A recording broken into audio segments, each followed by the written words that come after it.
Praise the Lord. Magandang gabi po sa inyong lahat, dear brothers and sisters in the Lord. I'm Pastor Willan Gagis and welcome to the Foursquare Church, San Juan City. And this is our Wednesday prayer meeting. Thank you po for tuning with us, for joining us tonight para po mag-worship sa Lord, para po manalangin at itaas sa Panginoon ang mga concerns po ng ating church, or sometimes po ay kasama din po ang ating city, kasama din po ang ating bansa, at minsan kasama rin po ang mga global concerns. So, napakahalaga po nitong ating ginagawa sapagkat meron nga pong nagsabi na ang panalangin ang lifeblood ng ating church, no? Nangyayari po, nagmamaterialize po yung mga plano ng Diyos sa ating church. Unti-unti po na-fulfill ang vision ng Panginoon sa ating church sa pamamagitan po ng panalangin. Hindi lang po yung paglilingkod natin, yung pagsaserve natin, no? But malaki po ang ginagampan ng papel ng panalangin in accomplishing the will of God sa atin pong mga buhay, sa atin pong church. Kaya napakahalaga po, no? Naghahanap po ang Panginoon ng mga tao na mananalangin. Ini-expect niya po tayo. Kaya sabi po niya, when you pray. Hindi niya sinabing if you pray. Ang sabi niya, when you pray, because the Lord is expecting us to call upon Him. At ang panalangin po ay tool na ibinigay sa atin ng Panginoon para tayo po ay makipag-communicate sa Kanya. It's a two-way communication. Hindi lang po tayo yung magsasalita at magpaparating ng ating mga kahilingan sa Panginoon, but at the same time, tayo rin po ay makikinig sa Panginoon. Kaya sa ating prayer meeting, hindi lang po natin binibigyan ng panahon ang pananalangin, but we also give time for the exhortation of the Word, because kailangan din po nating makinig kung ano ang direksyon at plano ng Panginoon para sa atin. So that when we hear the Word of God, yun din po ang ipapanalangin natin. Ibabalik natin sa Lord ang Kanyang salita sa pamamagitan ng panalangin, sa pamamagitan ng pagpupuri at pasasalamat. Kung sino siya at kung ano man yung mga inuutos at pinagagawa sa atin ng Lord, ito po ay ipapanalangin natin para yung mga resources, para po yung kalakasan, yung wisdom na nanggagaling sa Panginoon ay idaloy niya po sa atin para po magampanan po natin ang ipinagagawa ng Lord. Amen. So sa buwang ito ay nais po nating malaman kung ano po ang pagmamahal. Kaya isa po yan sa mga sinasabi ni Pablo, no, sa aklat ng Efeso, na dalangin niya na maunawaan po natin, mag-grasp natin, no, yung lawak, yung taas, no, yung lalim ng pag-ibig ng Diyos para sa atin, no? Kaya ang sabi po natin, ang desire natin this month of February is we want to know what love is. Hindi po yung definition na nagmumula sa sanlibutan, kundi ano po yung pagmamahal na mula sa Panginoon na dinedefine po sa atin ang salita ng Panginoon. Kaya unang-una sa lahat, nung Sunday po, napakaganda po ng mensahe ng Panginoon through Sister Zai na yung love po that matters most, no, ay yung pagmamahal po natin sa Panginoon. More than anything in this world, ang dapat po nating pakaibigin, i-prioritize po natin sa ating puso ay ang Panginoon. Ang ganda nga po no, hindi po sinasabi ng Lord na ako lang ang ibigin nyo. Hindi sinasabi ng Lord na siya lang ang ibigin mo, no? The only one. Hindi niya sinasabing ako lang, no? Kundi ang sinasabi ng Lord, siya po ang una nating mahalin. Ang pinaka-top po na mamahalin po natin. Kaya sabi niya, love the Lord with all your heart, with all your soul, with all your mind, with all your strength, no? Sinasabi, at yung pangalawa po ay ibigin po natin ang ating kapwa katulad po ng ating mga sarili. Kaya express po natin, patuloy po natin i-express sa Panginoon ang ating pagmamahal, and araw-araw po ay ma-fall in love tayo sa Panginoon. Amen. Maging sweeter as the days go by ang ating pong relationship sa Panginoon. Let's express our love to the Lord through this hymn. I'd rather have Jesus than silver or gold. I'd rather be His than have riches untold. I'd rather have Jesus than houses or land. I'd rather be led by His nail-pierced hand. I'd rather have Jesus than silver or gold. I'd rather be His than have riches untold. I'd rather have Jesus than houses or land. I'd rather be led by His nail-pierced hands. Sing it again. I'd rather have Jesus than silver or gold. I'd rather be His than have riches untold. I'd rather have Jesus than houses or land. I'd rather be led by His nail-pierced hands than to be the king of a vast domain and be held in sin's treads sway. I'd rather have Jesus than anything this world affords today. I'd rather have Jesus than world's applause. I'd rather be faithful to His dear cause. I'd rather have Jesus than worldwide fame. I'd rather be true to His holy name and to be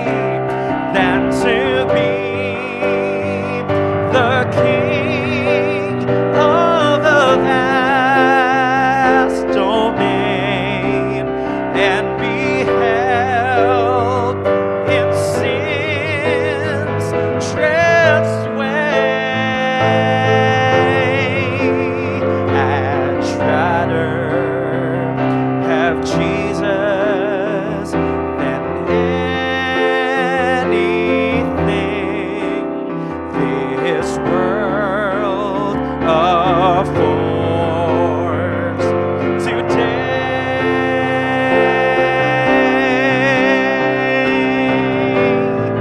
Come on, lift it up. I'd rather have Jesus. I'd rather have Jesus than silver or gold. I'd rather be His than have riches untold. I'd rather have Jesus than houses or land. rather be led by his nail-pierced hands. Yes, Lord, than to be the king of a vast domain and be held in sin's treacherous way. I'd rather have Jesus than anything this world affords today, and to be the king of the vast domain and be held in sin's treacherous way.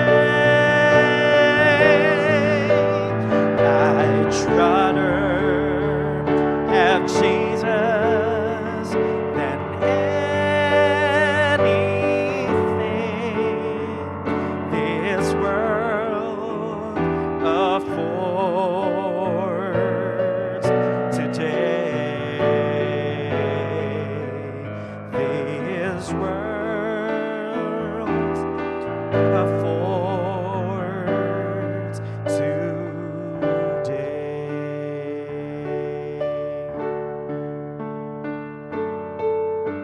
Let's verbalize the lyrics of the song to the Lord.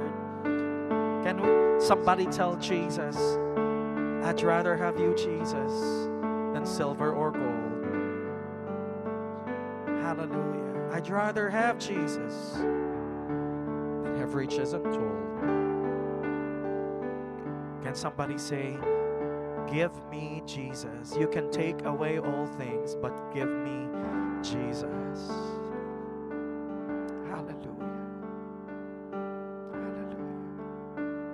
Yes, Lord. We would rather have you, Jesus, than anything in this world.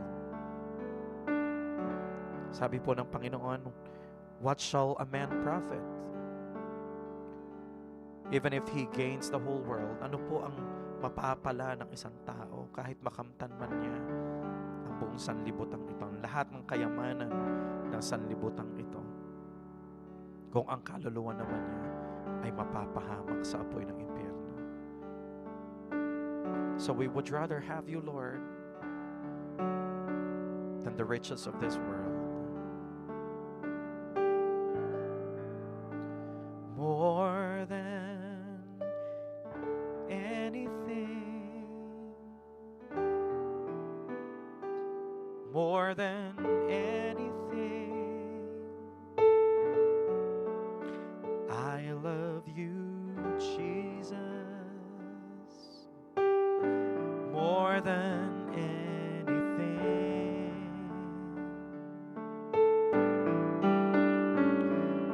more than worldly wealth, more than life itself. I love you, Jesus, more than anything. Would you sing this, church? More than anything, more than anything, I love you, Jesus, more than anything,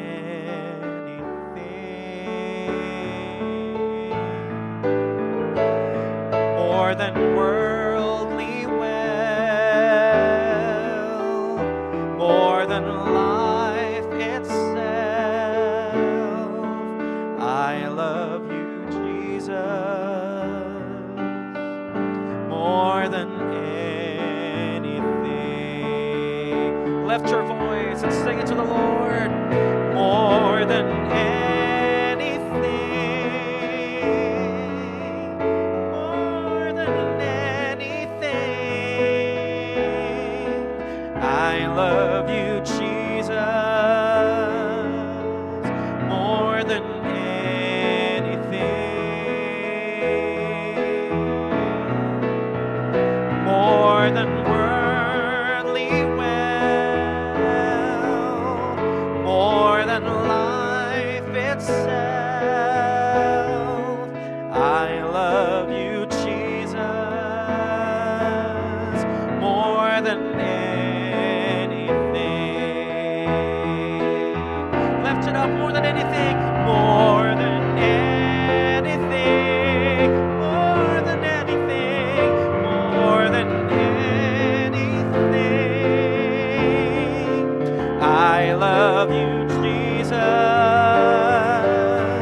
Jesus,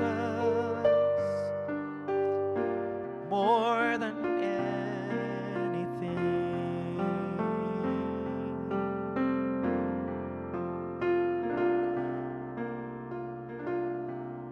I love you, Lord, and I lift my voice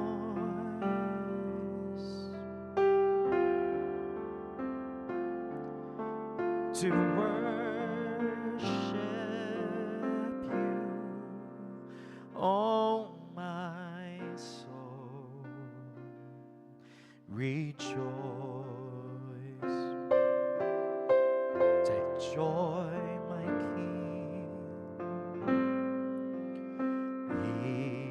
in what you hear. Let it be a sweet, sweet sound in your ears.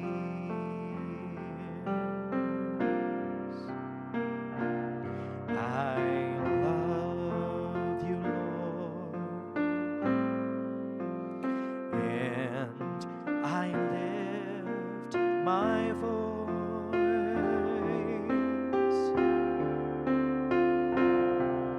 to worship you, oh my soul,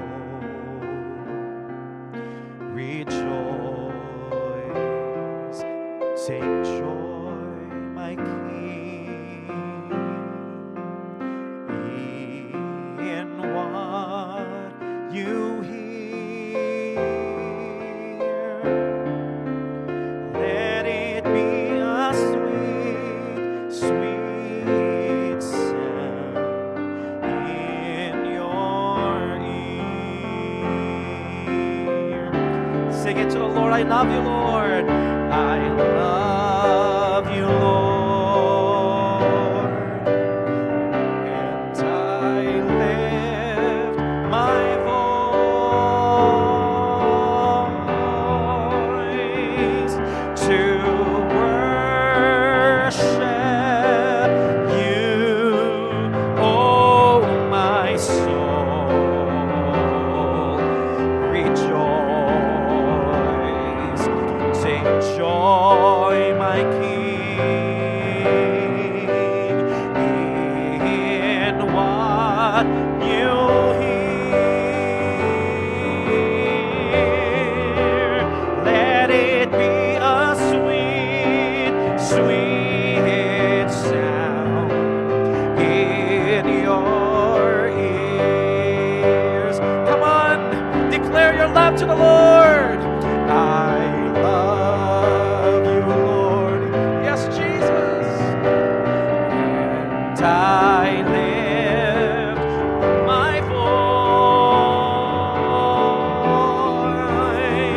voice to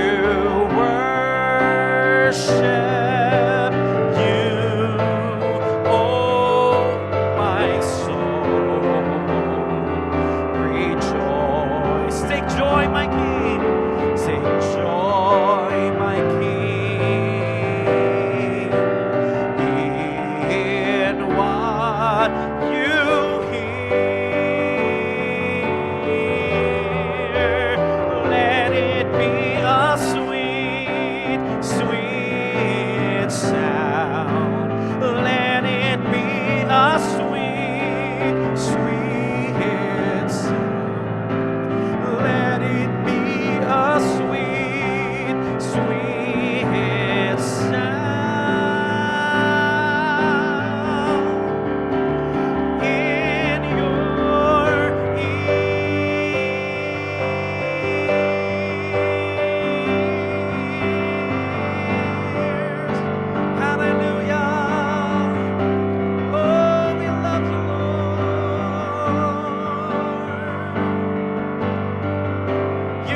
on, church. Declare your love to the Father.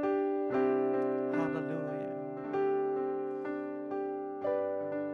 We worship you, Jesus.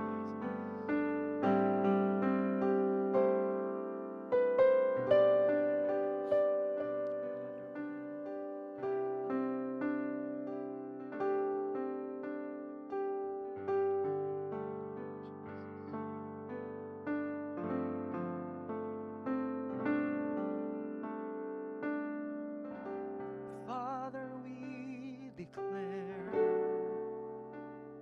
that we love you. We declare our everlasting love for you.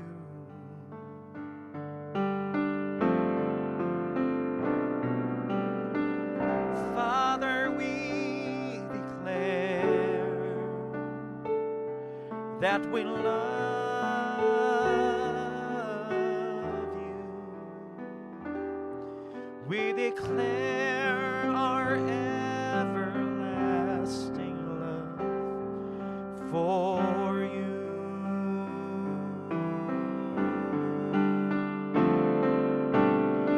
Father, we declare that we love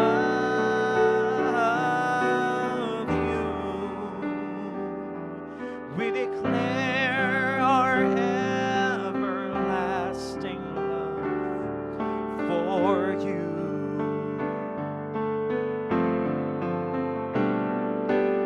Father, we declare that we love you. We declare our everlasting love for you.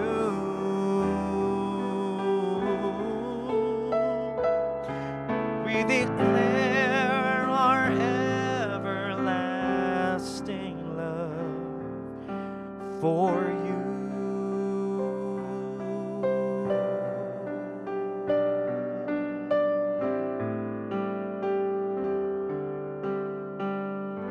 Yes, Lord.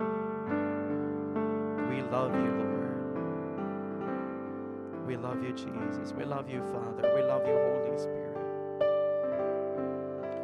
Father, this is not just a song that we are singing to you, Lord,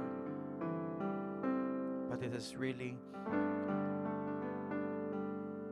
the heartbeat of our hearts.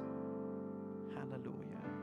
Let this song not just be a lip service, Lord, but it is truly our worship and praises to you. This is really what our hearts are filled, Panginoon. Thank you, Lord, for loving us. We do not love you because we first love you, but it is you, Lord, who first loved us. Ikaw, Panginoon, ang unang nagmahal sa amin. Even the time, Panginoon, that we are still sinners, you demonstrated, you showed your love toward us when Jesus died on the cross. While we were still hopeless, Panginoon, minahal mo na kami. And thank you, Lord, for loving us. And the reason, God, we are also expressing our love, Panginoon, ay dahil, Panginoon, natutuhan po naming magmahal mula sa inyo. You have taught us how to love. And because you have filled our hearts, Lord, you have poured out your love in our hearts through the Holy Spirit. Hallelujah. Kaya, Panginoon, we are able to love you back because of the Holy Spirit. Because of the love, Panginoon, na inilagay ng Espiritu Santo, the fruit of the Spirit in our lives. Thank you, Holy Spirit, for bearing fruit of love in our hearts. Panginoon, Hayaan mo po na ang pagmamahal ng iyong mga anak ay patuloy po na mag-grow, patuloy po na maging matamis, Panginoon, sa bawat araw na kami po, Panginoon, ay nakaugnay sa iyo. At hayaan mo rin, Panginoon, na matutuhan po namin kung ano ang kahulugan ng sinasabi namin na mahal ka namin, Panginoon. Pagmamahal na ayon sa iyong salita. Pagmamahal, Panginoon, na ayon sa Panginoong Hesukristo. Sapagkat ikaw ay pag-ibig. God is love. Father, we bless you. We give praise to you. We give glory and honor to you, Lord. Pinupuri ka namin at pinasasalamatan ka namin sa pagmamahal mo sa amin, Panginoon. Lord, our hearts are open. Continue to teach us how to love. Ikaw, Panginoon, ang modelo namin. Ikaw ang champion ng pagmamahal. Turuan mo kami, Panginoon, kung paano maging mapagmahal. Kung paano rin kami pinupuspos ng pagmamahal ng banal na Espiritu. Malaman po namin na kami po ay mahal mo at paano mo kami minahal at ganun din naman, Panginoon, mahalin ka namin at umapaw ang pagmamahal na ito sa ibang tao, Panginoon, sa aming mga kapwa. Father, we commit this time to you, Lord. Continue to speak to us through your word. We give glory and praise to you. In Jesus' name, amen and amen. Amen.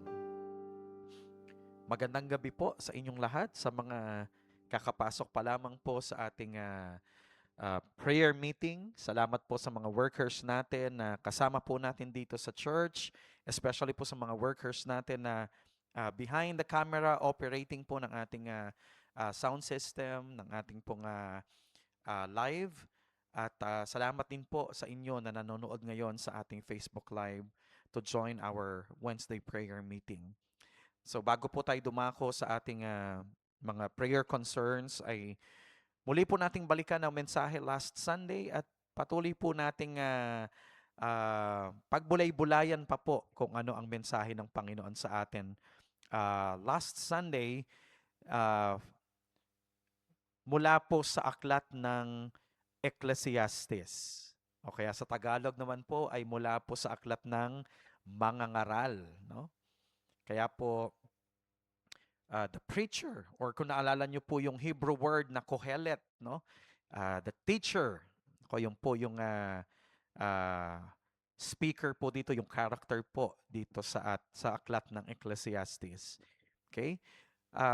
Punta po tayo doon sa pinakadulo. Ang dami po nating napag-usapan, no? Ang dami po nating natutuhan sa ating speaker last Sunday, kay Sister Zai. And nakita po natin doon ano ba ang mga priorities ng tao. May top 5 na mga priorities na na-mention doon, such as yung health, no, yung self-development, yung ating education, yung finances po natin, yung career natin, family, no, at yung mga future plans natin, no.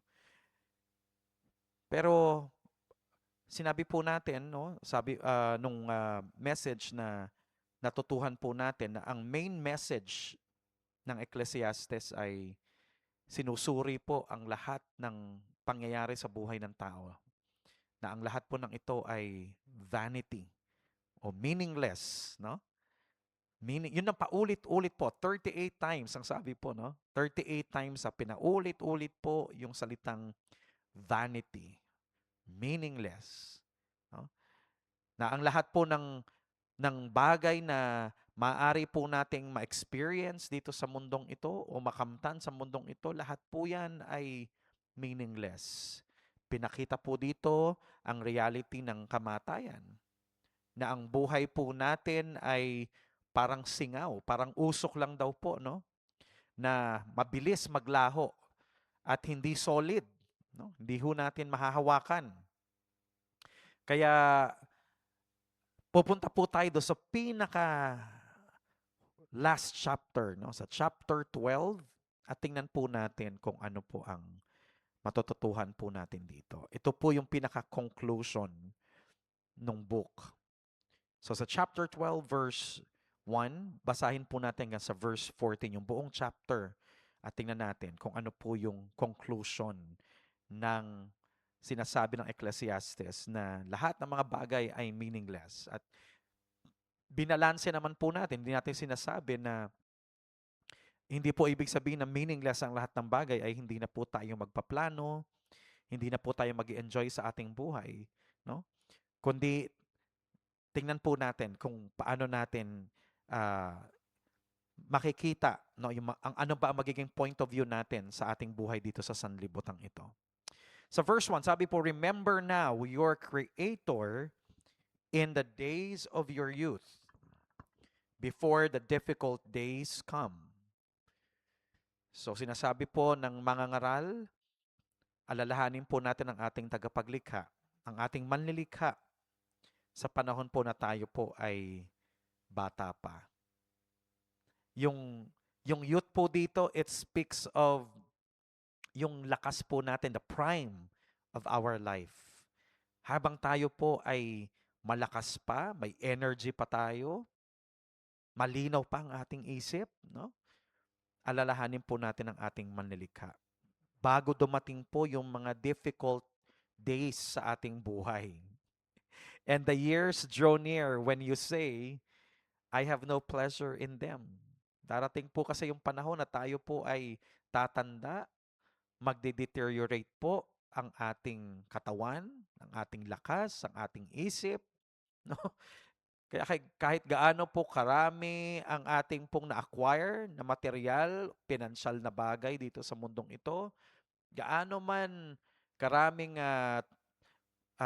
pag-aaral ang ginawa po natin, darating din po ang panahon na magde-deteriorate po ang ating katawan, ang ating pong kaisipan ay manlalabo din po yan, manghihina din po. Both our mind and our body. Kaya darating po yung panahon na sabihin natin, I have no pleasure in them. Gustuhin man nating kumain, pati yung panlasa natin ay hindi na nakikisama, hindi na natin malasahan yung pagkain. O kaya naman ang dami ng bawal. Ang dami na ipinagbabawal ng doktor, no? Gustuhin man nating mag-travel, hindi na natin kaya because yung tuhod natin, hindi na tayo makalakad ng malayo. We have no pleasure in them. While the sun and the light, the moon and the stars are not darkened, and the clouds do not return after the rain.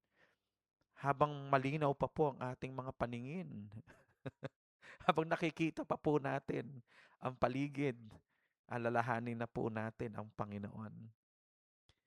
In the day when the keepers of the house tremble and the strong men bow down, when the grinders cease because they are few, and those that look through the window grow dim, when the doors are shut in the streets and the sound of grinding is low, when one rises up at the sound of a bird and all the laughters, the daughters of music are brought low, habang ang ating pandinig ay malakas pa. Ako medyo po paulit-ulit yung aking pandinig ay humihina, may ringing sound, tinnitus, no? Kaya bagamat meron pong ganyang nangyayari sa tenga ko, nakakarinig pa naman po at nakakapag-serve pa rin, no? Also, they are afraid of height and of terror in the way when the almond tree blossoms, the grasshopper is a burden and desire fails, for man goes to his eternal home, and the mourners go about the streets. Bago daw tayo mamatay at bumalik sa ating eternal home, sa destinasyon po natin sa kabilang buhay, ano pong sabi? Remember now your Creator. Remember now your Creator. Alalahanin daw po natin ang Panginoon. Hindi lang siya yung remember na sa isip natin, na alala natin siya. Pero ito po yung sinasabi na tayo po ay magkaroon ng takot sa Kanya, magkaroon tayo ng relationship sa Kanya. Yun po ang ibig sabihin ng remember your Creator. Kilalanin natin siya. At inulit na naman po sa verse 6, sabi niya, remember your Creator before the silver cord is loosed, or the golden bowl is broken, or the pitcher scattered at the fountain, or the wheel broken at the wheel, when all the dust will return to the earth as it was. Lahat po yun ay idiomatic expression ng kamatayan. No? Sinasabi po ng Panginoon, remember your Creator bago po tayo malagutan ng hininga. Vanity of vanities, says the preacher, all is vanity. Hanggang sa dulo po, sinasabi po, magko-closing na po, inuulit pa rin po ng mga ngaral na ang lahat ng bagay na ito ay meaningless. Vanity of vanities, says the preacher, all is vanity. And moreover, verse 9, because the preacher was wise, he still taught the people knowledge. Yes, he pondered and sought out and set in order many proverbs. Dahil nga matalino daw po, marunong ang preacher, yung ini-explain po ni Zai last Sunday, kung sino po yung, iba po yung author doon po sa character na preacher dito po sa Ecclesiastes. Na dahil daw po itong preacher na to ay wise, siya po ay lalo pa po na nag-isip, pinagpatuloy niya ang kanyang pagbubulay-bulay patungkol sa buhay, at sabi po, siya po ay nagsulat pa ng marami pang mga kasabihan o kaya ng marami pang mga proverbs. No? The preacher sought to find acceptable words, and what was written was upright words of truth. No? Kung ano po yung totoo, isinulat po niya. The words of the wise are like goads, and the words of scholars are like well-driven nails given by one shepherd. Ang katotohanan daw po, ang mga salita na mula sa Panginoon ay parang pako na itinutusok, ibinabaon po sa ating mga puso. And further, my son, be admonished by these. Of making many books there is no end, and much study is wearisome to the flesh. Yung pag-aaral daw po talaga, no? Yung pag-acquire ng karunungan po, hindi po matatapos. Kaya po ito po ay magbibigay lang po ng burden sa atin. Sabi po niya, let us hear the conclusion of the whole matter. So eto na po, magtatapos na po yung aklat. Let us hear the conclusion of the whole matter. Fear God, keep His commandments, for this is man's all. For God will bring every work into judgment, including every secret thing, whether good or evil. Again, matakot daw po tayo sa Panginoon, sa Diyos. Sundin natin ang kanyang mga utos, sapagkat ito daw po ang kabuuhan ng katungkulan po natin bilang tao. Sapagkat ang Diyos po, sabi to, will bring every work into judgment. Huhusgahan ng Panginoon. Hahatulan ng Panginoon ang lahat ng ating ginawa. Kasama din po dyan, kahit po yung mga ginawa po natin sa sekreto or private na buhay po natin, ay huhusgahan po, hahatulan po ng Panginoon. Maging ito man po ay mabuti o masama. Kaya, ang dami po nating maaring hinahangad sa ating buhay, tumatakbo araw-araw ang ating buhay, but the question is, nagagawa po ba natin ang totoong purpose natin? O baka po umiikot lang, umiinog ang ating buhay, tumatakbo na parang gulong ang ating buhay, dumarating ang mga seasons sa ating buhay, saan po papunta? Ano ang direksyon? Ano ang kahulugan ng lahat ng ito, ng lahat ng ginagawa natin, lahat ng pursuit natin in life. Ano po ba ang mga bagay na hinahabol natin? Kasi kung hindi po natin nahihit yung mark ng plano, ng purpose, at nais ng Panginoon sa ating buhay, baliwala po ang lahat ng iyan. Lahat ng pagpapagal natin, lahat po ng pagsusumikap natin ay baliwala.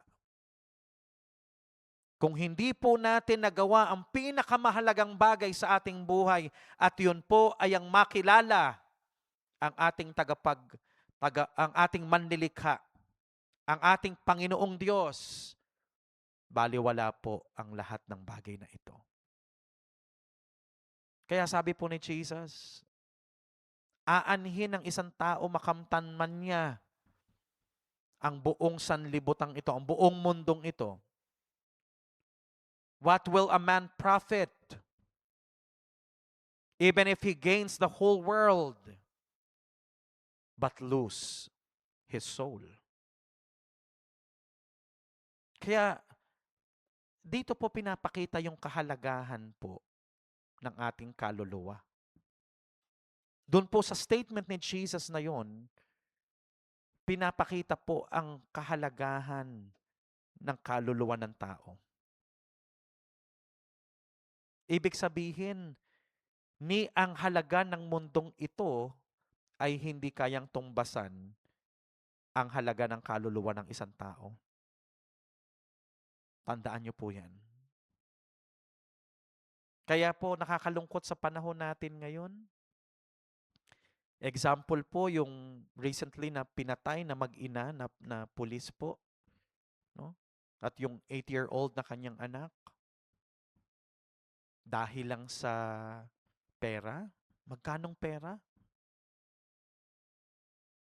Ano ba yung mga sasakyan na yan o kaya naman yung pera na hindi po nagkasundo o ano man? Papatay ng tao. Magkano na lang ang halaga ng buhay ng tao ngayon? Tingnan po natin yung abortion, no? Pagkitil ng mga unborn babies. Kapalit po ng kalayaan ng katawan ng babae ay kailangan papatay po ng isang sanggol sa sinapupunan. Pero sa harapan pala ng Panginoon, napaka-valuable ng buhay, ng kaluluwa natin. Kaya sabi ni Jesus, aanhin mo. Makamtan mo man ang buong mundo. Magkaroon ka man ng maraming limpak-limpak na pera at kayamanan sa mundong ito. Pero kung mapapahamak ang kaluluwa mo, wala kang kinita. Wala kang napala. Kaya para sa Panginoon, napakahalaga. Hindi po yung mga material na bagay na ito kasi hindi naman natin madadala. Ang mga makasanlibotang mga bagay hindi natin madadala sa kabilang buhay.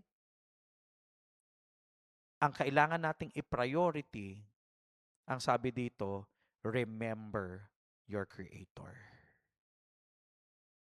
Kaya ano po ang sabi, ano ang pagmamahal na pinakamahalaga?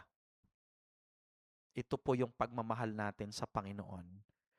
Na kapag sinabi nating remember your Creator ay makilala po natin siya, makilala po natin ang ating manlilikha at magkaroon tayo ng personal na kaugnayan sa Kanya.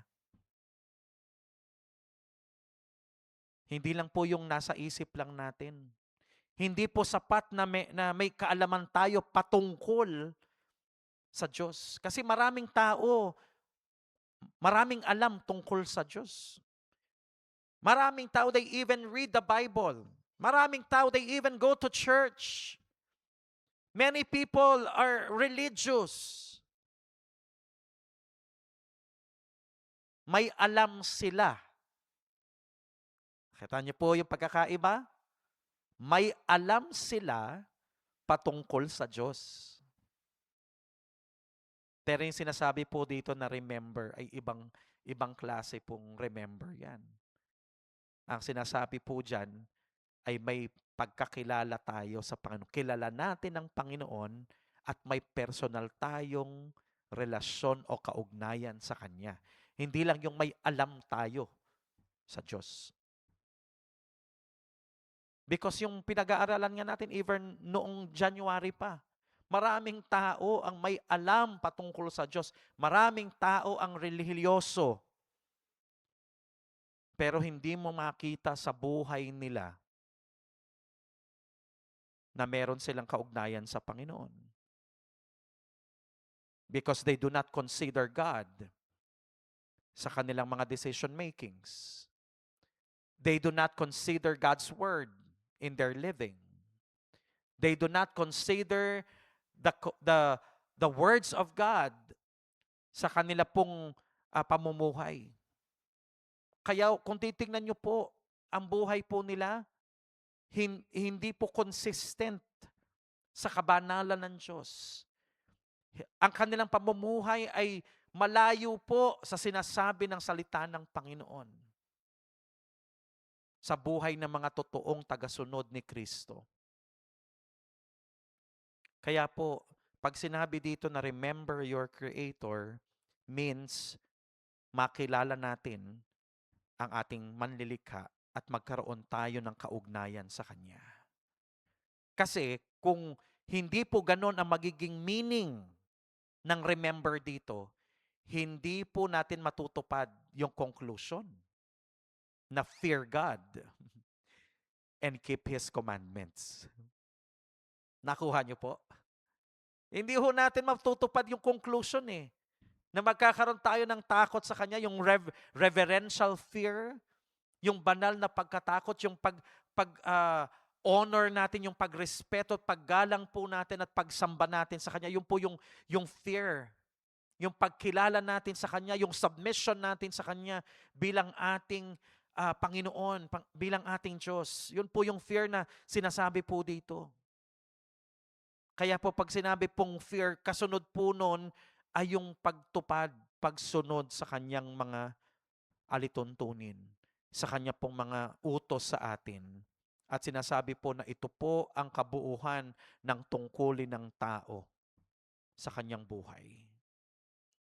Kaya sinasabi dito, hindi ipinagbabawal. Bagamat sinasabi dito na meaningless ang mga bagay sa sanlibutan ito because they are temporary, hindi po ipinagbabawal na ito po ay i-enjoy natin. Ngunit sa pananaw ng isang nakakakilala sa Diyos, may takot sa Diyos, no? At may personal na kaugnayan sa Panginoon, habang ini-enjoy natin, no? Ini-enjoy natin ang mga bagay na ito in light of our relationship with God. Ini-enjoy po natin ang lahat ng mga bagay na ito sa sanlibutan alinsunod sa kalooban ng Panginoon. Kasi I tell you, kapag ikaw ay may wisdom galing sa Panginoon, kasi ang sinasabi din nung naunang aklat, aklat ng Kawikaan, the fear of the Lord is the beginning of wisdom. Kung tayo po ay may banal na pagkatakot sa Diyos, ito po ang magbibigay sa atin ng karunungan. Bakit? Kasi kapag sumusunod ka sa alituntunin ng Panginoon, sa mga utos ng Diyos, nagkakaroon ka ng discernment, na di-differentiate mo kung ano ang mali sa tama, ano ang mabuti sa masama. Yun po ang discernment, yun po ang wisdom, no? Nalalaman mo kung ano ang mabuti at masama, alin ang mula sa Diyos at hindi sa Kanya. Ano ang kalooban ng Diyos at hindi kalooban ng Diyos. Kaya po, malalaman mo na habang ikaw ay namumuhay sa mundong ito, hindi pala lahat ng bagay sa mundong ito ay makakabuti. Diba? Hindi pala lahat ng masaya ay makakabuti. Hindi pala lahat ng masarap ay makakabuti. Yun po yung wisdom, yun po yung discernment. Na-enjoy po natin ang mga bagay-bagay sa sanlibutan na ito, alinsunod po sa mga alituntunin at salita ng Panginoon at kalooban ng Panginoon. Kaya ako po bilang isang Kristiyano, hindi ko po nakikita na ang Diyos po natin ay killjoy. Hindi po ipinagbabawal ng Diyos na tayo po ay magsaya. Hindi po ipinagbabawal ng Diyos na tayo po ay maging masaya at ma-enjoy po natin ang mga bagay sa sanlibutang ito. No? Kaya mga Kristiyano, dapat lawakan po natin ang ating pananaw at kailangang ma-educate po natin ang ating mga sarili na ang ating Diyos ay hindi killjoy. Kaya tingnan niyo po yung church natin. Nagpa-party rin po tayo. Nag-Christmas party tayo. Nagtatawanan din tayo. Nagkakainan din tayo. Namamasyal din tayo. Bumibili rin tayo ng mga magagandang bagay para sa ating sarili. No? Hindi po ang paglilingkod sa Diyos o ang pagiging followers po ni Jesus Christ ay hindi po nagtuturo na i-deprive natin ang ating sarili. Okay? Kailangan maging balanse tayo. Yes, sinasabi ng Panginoon na kailangan ay isuko natin ang ating buhay at mga rights natin sa Panginoon. Deny yourself and follow me. Yun ang sabi ng Panginoon para tayo ay maging disciples ng Panginoon. Pero hindi tayo dinedeprive ng Panginoon. No? Hindi tayo dinedeprive ng Lord. Ang nais ng Panginoon, sabi niya, naparito ako upang bigyan kayo ng buhay at ma-enjoy nyo ang buhay. Sabi niya, and for you to have life and have it more abundantly. Hallelujah. Kailangan balanse po tayo. Amen? Kaya alam natin na ipoprovide ng Lord ang atin pong mga pangangailangan. Pag kayo po ay sumisweldo, kayo po ay kumita, huwag nyo lang basta itabi yan. Huwag nyo tipirin ang sarili ninyo. I-enjoy nyo po yan. Hallelujah. Kasi may mga Kristiyano na parang ang tingin sa pagiging Kristiyano nila, kailangan lagi silang seryoso. No? Kailangan humble sila. Na ang ibig sabihin, false humility po yan eh. Kapag binibless ka ng Panginoon, i-enjoy mo ang blessing ng Panginoon sa buhay mo. Amen? Hindi yung titipirin mo yung sarili mo, tapos ang mangyayari din, magkakasakit ka, tapos ang mangyayari, naiinggit ka sa iba. Hindi ho tama yan. No? Ang sinasabi dito, bagamat ang mga bagay na yan ay lilipas, yan ay mga temporary things, pero hindi po ipinagbabawal ng Panginoon na ma-enjoy po natin ang mga bagay sa sanlibutan ito. Pera. Oh. Katulad po ng pera. Mali po yung sinasabi nila na ang pera ang ugat ng lahat ng kasamaan sa sanlibutan. Hindi po ganun ang pagkakasabi ng Bible dyan. Ang sinasabi po hindi money, the love of money. Yung maging sakim po tayo sa pera at mahalin natin ang pera, no, the love of money. Kaya nga sinasabi ni Jesus, you cannot serve two masters. You cannot serve the Lord and mammon. You cannot serve God and money. Love of money. Ay, pwede pala yun, no? You love the Lord, pero pwede rin pala yun, you love money.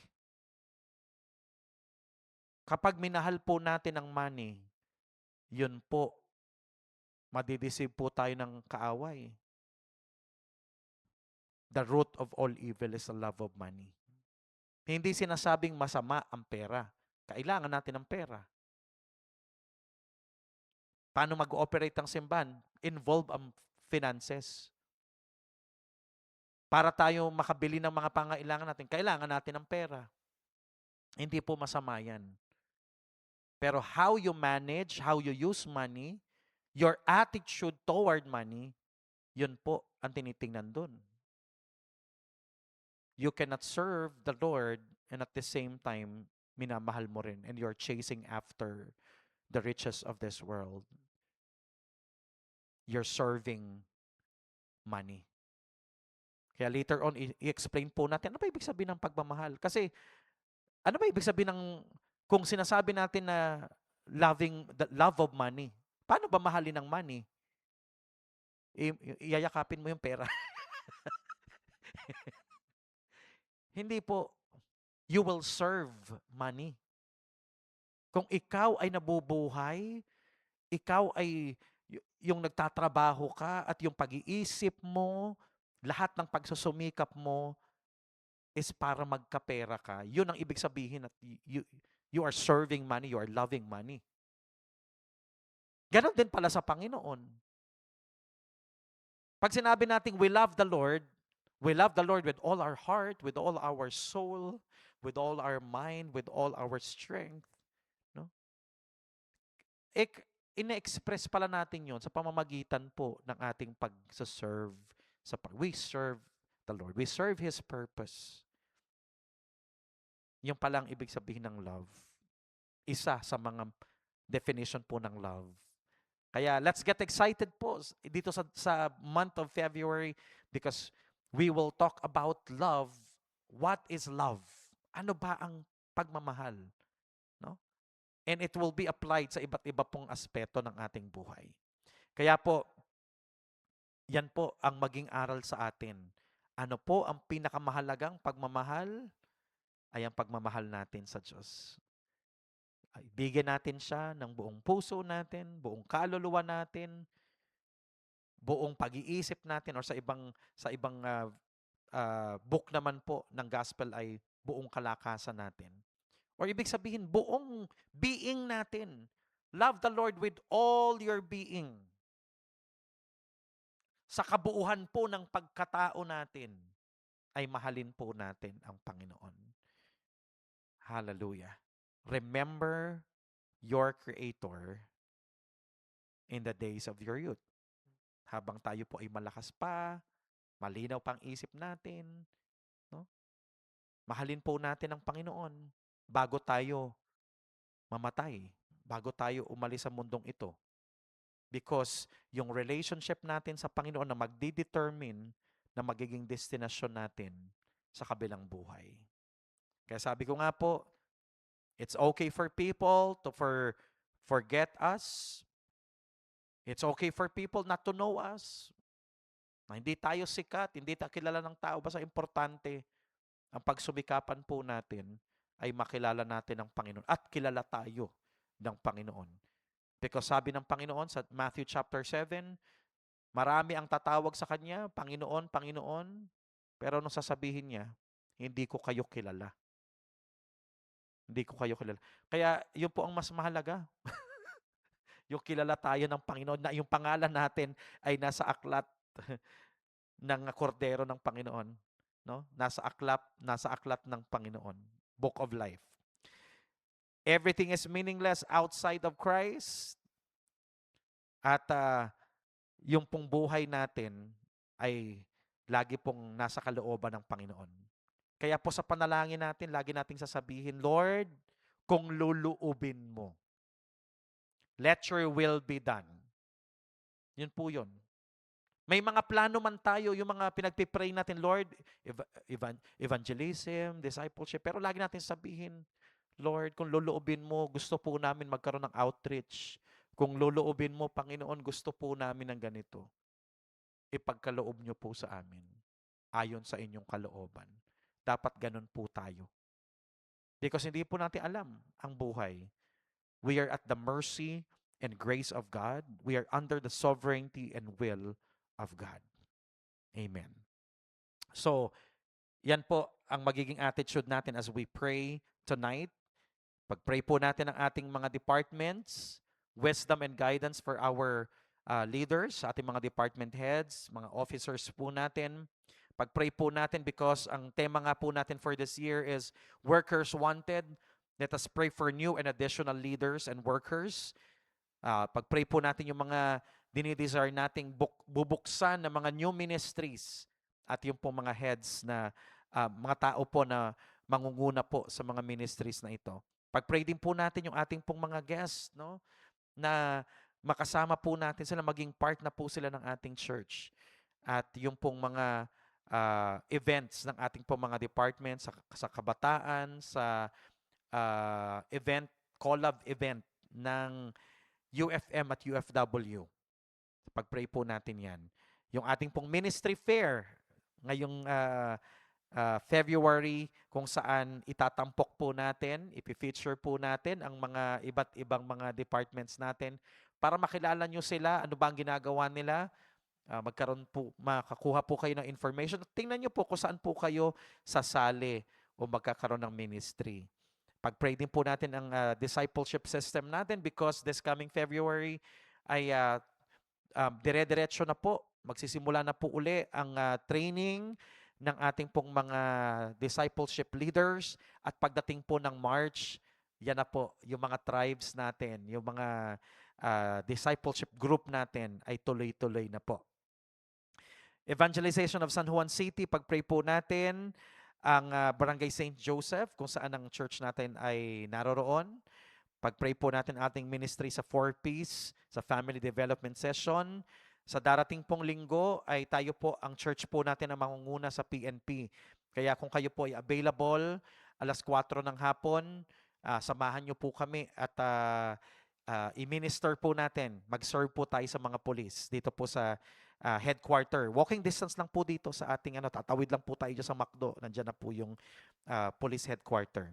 Pag-pray po natin yung mga may sakit po nating mga brothers and sisters, yung mga kapamilya po natin na may mga sakit. We believe that the Lord is our healer. Ano man po yan, no? Ang Diyos po ang ating kagalingan. At pagpalain po natin ang ating mga ministry, supporters, partners, at yung pong mga nagkakaloob sa ating church upang patuloy pong matugunan ang pangangailangan ng ating simbahan at yung mga ministries po na naisipagawa sa atin ni Lord. So pagpalain po kayo ng Panginoon as you pray for these concerns at kung meron din po kayong mga personal na panalangin, isama niyo po sa ating panalangin sa gabing ito. Let's unite our hearts in prayer, believing that the Lord will listen, will hear our prayers, and according to His will, ay pagkakaloob po sa atin ng Panginoon. Lahat po ng ating ipinananalangin sa Kanya. Amen.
You are the love of my life. You are the hope that I cling to. You mean more than this world to me. I wouldn't for riches, I wouldn't trade you for riches untold. You are my everything.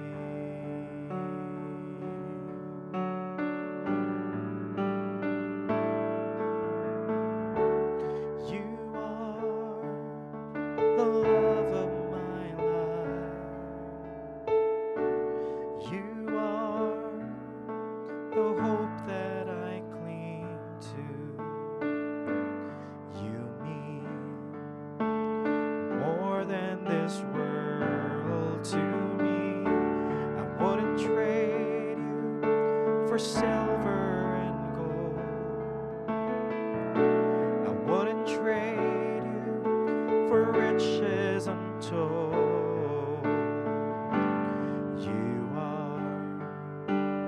You are my everything. Come on, lift it up to the Lord. You are the love of my life. You are the hope that I cling to. You mean more than this world to me. I wouldn't trade you for silver or gold. I wouldn't trade you riches untold.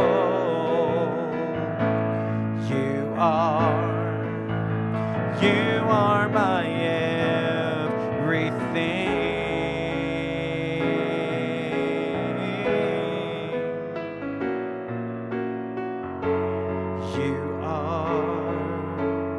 You are my everything.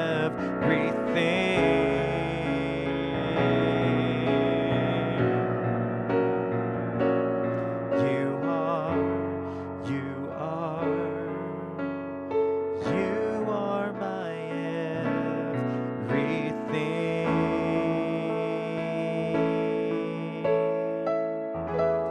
Yes, Lord. You are our everything. Kayo po ang aming all in all. We are content in our life because we have you, Lord.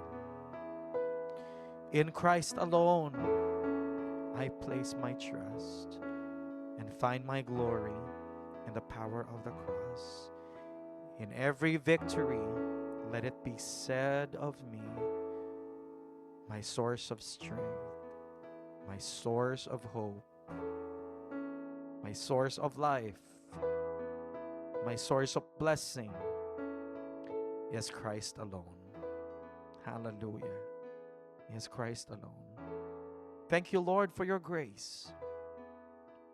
Na minsan may mga bagay po na wala sa aming buhay. Minsan po, Panginoon, may mga sitwasyon na dumarating sa buhay namin na inaalaw niyo, Panginoon. Salamat po sa mayamang biyaya niyo, sa iyong sufficient grace. We are all able to overcome.